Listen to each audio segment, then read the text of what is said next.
Hello all, welcome to Get Set Law. So today I'm here to help you out with Nlsat essay writing, right? So we are appearing for Nlsat examination and we are facing a lot of issues with respect to how to write these essays, how to prepare for these essays. So here in today's video, I'm going to help you out with the essay writing in Nlsat examination, the 3-year LLB examination. So this video will be very important for you all. Please make sure that you are there till the end. And yes, let's get started without any further delay. So first of all, the basic information about the examination and the college and everything is that this exam is conducted for admission into NLSIU Bangalore for 3-year LLB program, right? If you want to pursue a 3-year LLB, then NLU Bangalore takes in admission through Nlsat examination. The date for this exam is 27th of April, that is a Sunday, and the time is 10 a.m. to 12:30 p.m. right? So this is the time limit, the time there. The last date to apply for this examination is 23rd of March by midnight, but my suggestion to you all here will be, please don't wait for the midnight to come, and please try that you are, if you have made up your mind, then please try that you're filling out the form as soon as you can, right? Don't wait for the last night to appear, right? And final admission list, that after your exam and final admission list will be released on end of the May, will keep you posted with respect to the admit card, the final list, everything will keep you posted on this channel. So if you have not subscribed to this channel, please subscribe it right away, right? And total number of seats for this examination, the intake that is available is 120 seats. This is inclusive of all the reservations that are there, right? Now the eligibility criteria. The eligibility criteria is somebody who is having a bachelor's degree. So a student, a candidate who has completed his or her graduation, undergraduate degree is done, you are eligible to apply. Apart from it, somebody who is also in their final year can also apply. So not just those who already have their degree, but those who are there in your final year, you can also apply for this examination. The cutoff is given for general category candidate. The minimum of 45% marks should be scored in undergraduate, and for SC, ST, OBC, a minimum of 40% marks is to be obtained in your undergraduate degree. Even for the final year students, those who are in their final year, your admission will be contingent on this only, will be based on this only, that you are meeting out this basic marks criteria, right? So this is about the eligibility. Now let's move ahead to the paper pattern.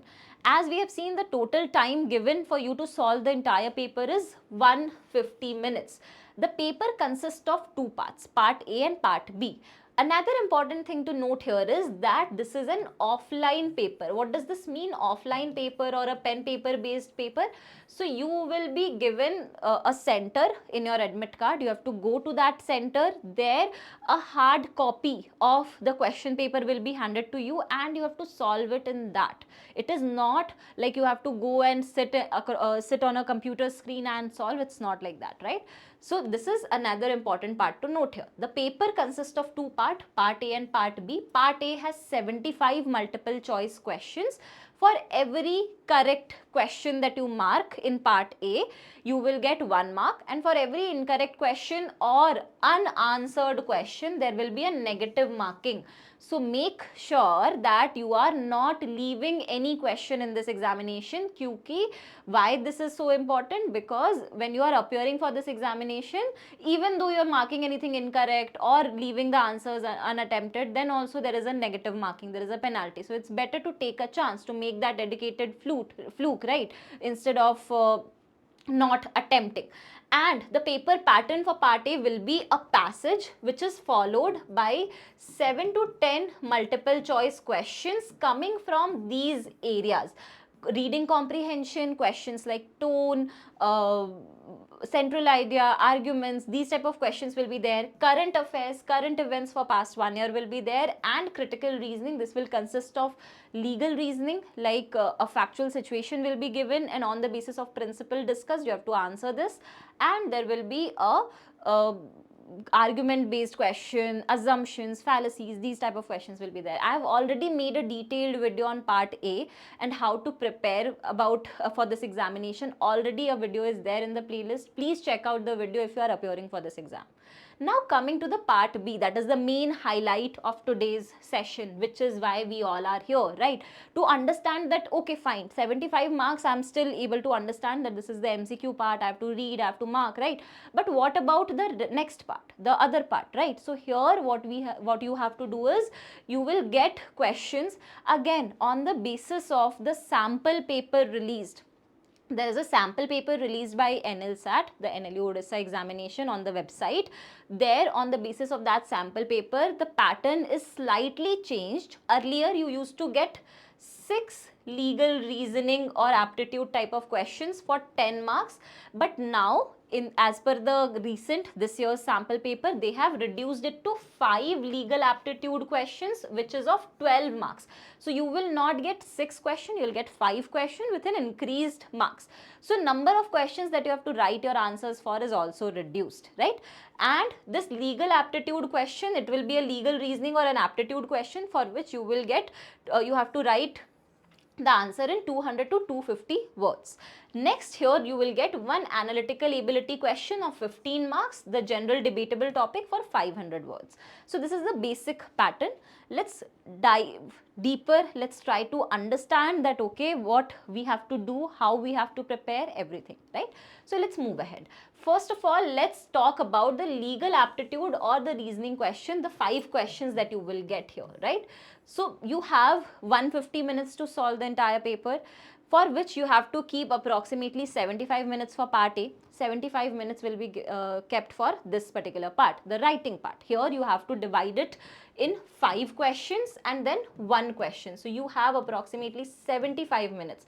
Try to divide it like this, that you are keeping 15 minutes minimum to solve this analytical or debatable topic, and rest of the time, that is approximately, this is approximately 50 minutes you are devoting for this particular part, the 5 questions. That makes it 10 minutes per question, right? This much time you are devoting for the legal aptitude or the reasoning part. Here, first and the most important thing that you have to understand is, there is no right or wrong answer in this.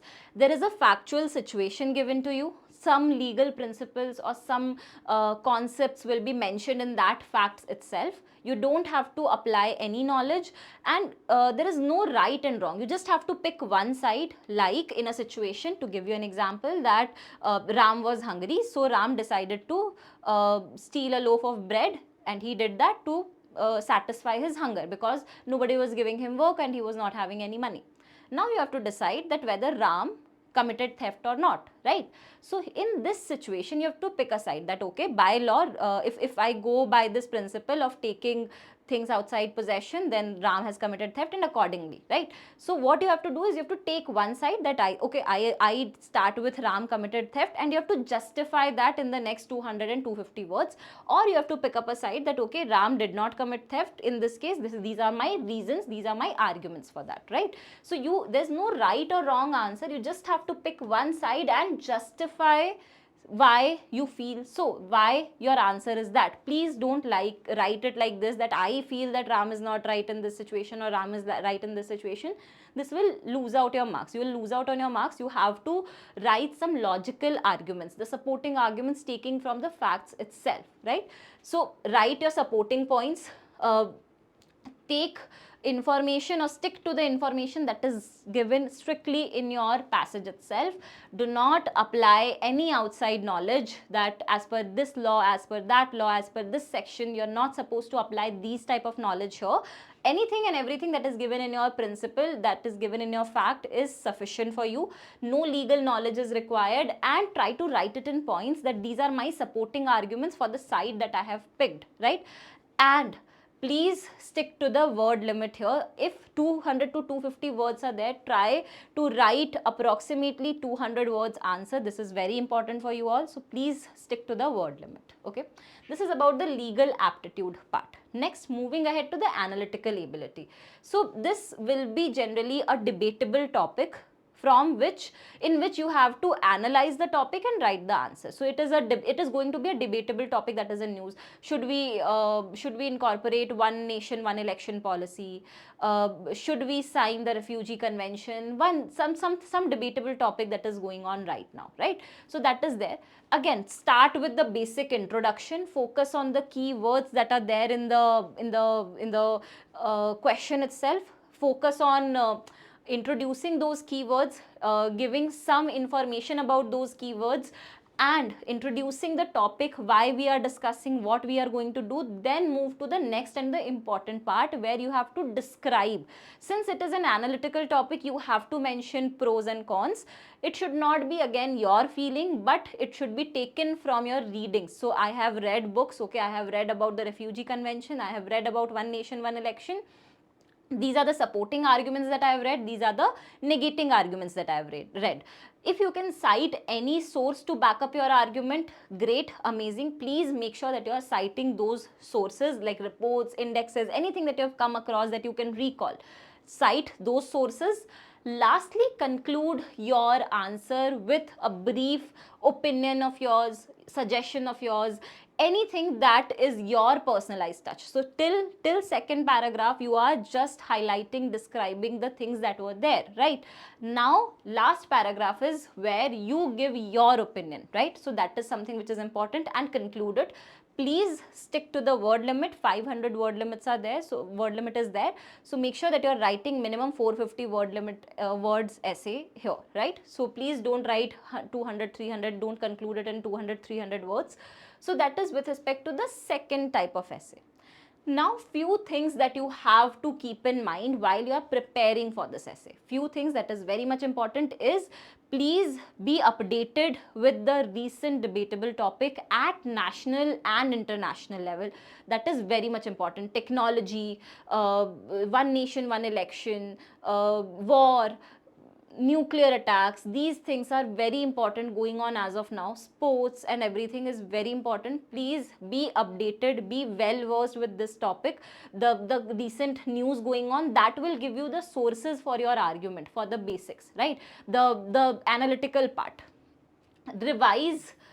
So whatever you are reading for this analytical part, if you are reading certain things, you are reading certain topics, make sure that you are keeping a record of it, so that when you go for your exam, you have a notebook or something to revise those things, that okay, I've written a particular essay, these are the sources that I've cited in this essay. So let's say a topic comes in, you are able to recall those resources. At least 2 essays you should be writing on a daily basis for this examination. So one on legal aptitude and one on analytical part. Please stick to the time limit here. So we have decided 15 minutes for analytical and 10 minutes per essay for the legal part, right? The legal aptitude part. So please stick to the time limit. Write your essays in notebook. Generally, right now we are not very much in the habit of writing anything in the notebook. Please practice writing in the notebook and avoid using all those short terms that we use these days, like just writing you instead of you, right? Or maybe because we write it just like this. So avoid using these things. This is you are going to lose out on scores. Please avoid this, right? Focus on time that you are taking for each essay, right? Just start a stopwatch and see that okay, this much time I've taken to write one essay, let me go to the next part. So this will give you an understanding of how much time you are taking and how much time you're supposed to reduce, right? Then focus on your grammar and punctuation. These small details we often miss, but this again helps you get scores, fetch scores, right? Lastly, whatever you have written, my recommendation will be that please discuss it with a mentor, show it to a faculty who will help you out here, a mentor who will guide you through the preparation, that okay, this is the correct point, this is the incorrect point, this you should avoid writing. These things will help you out here. So this is how you should structure your preparation. I've given you a brief and I've told you that this is what you should be practicing on a daily basis for this section, to improve your writing speed, to improve your comprehension speed, and be well versed with certain national, international events that are going on as of now. I hope this was helpful for you all for writing and practicing your essay. If you find this video helpful to you all, please hit the like button, subscribe to our channel, and if you have any query with respect to this examination, write it in the comment box. I'll be happy to answer all your doubts, all your queries. See you all in the next video. Thank you so much.